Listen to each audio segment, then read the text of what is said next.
siku nilikuja kwa kanisa ya AIPCA. Nyinyi wa Kristiano wa AIPCA, kujeni hapa. Kujeni tuongee. Ile siku nilikuja kwa kanisa ya AIPCA Nyaga, nilikuwa nimealikwa na Bishop. Nikuje nimsaidie na tuungane na nyinyi tumchangie pesa ya kujenga sio kujenga, kununua gari yake. Yes. Na nikakuja, and by the way nilikuwa nimeenda safari. I was in Zimbabwe.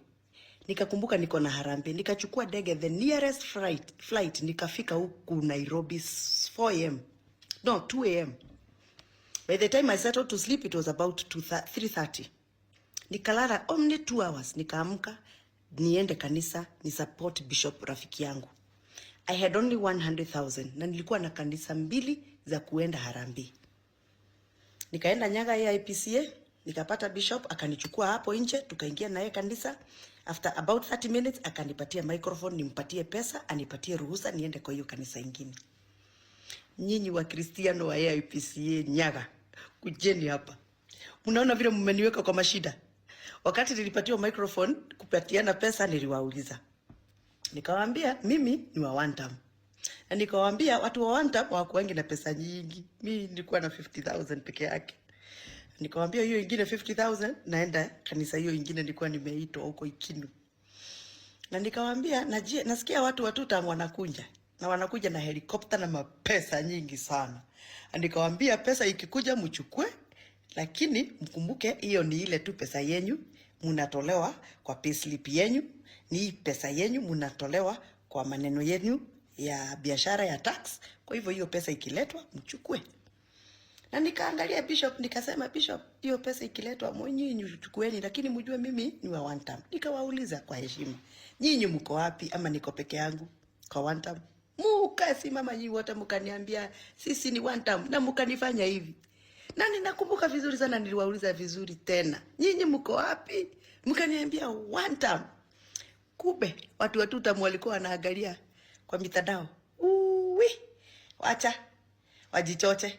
Wakasema kwa sababu wa Mshomba ameenda kwa hiyo kanisa na amesema yeye ni one time, na watu wote wa kanisa wamesema pia wao wako one time, hawatakuja kwa Harambee. Sasa mimi hata sikuwa najua. Mimi nikapeana pesa na nikatoka na nikaenda shughuli zingine. Mimi tu juzi tu Bishop ameenda kwa harusi. Amesema ati mimi nilitukanana, nilifukuza wageni wake, hakuletewa ile pesa alifaa aletewe, na mimi ni mbaya nilitukana. Sasa washirika wangu na wauliza, mimi sikuwa najua ninakasirisha mtu. Yaani kusema one time ni kukasirisha mtu. Kusema one time ni kufukuza mtu asikuje kwa sherehe. Kama unataka kusaidia mtu, si unaenda tu, hata kama kuna wengine wanasema one time ukuje na wewe useme yako ya tuta. Mbona walikataa kuja?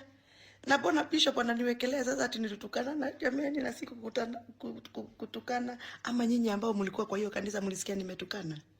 Yaani kusema one time ni kutukana mtu. Na si kutaja jina ya mtu. Nyinyi watu. Sasa itabidi munisaidie, sababu Bishop amesema sitakula giadhi, yani sakramenti. Sitaenda kwa kanisa ya AIPCA pahali ako na ushirika, na nikionekana nisipatiwe microphone kanisani kwa sababu ninatukanana. Sasa nitaenda wapi? Nitakaa wapi? Nitasoma kanisa gani na mimi ni waidi? Nyinyi wa Kristiano, nyinyi mnaona vile mnaendeka kwa tabu nyinyi. Na nyinyi mlisema one time. Na hata mimi nilisema one time.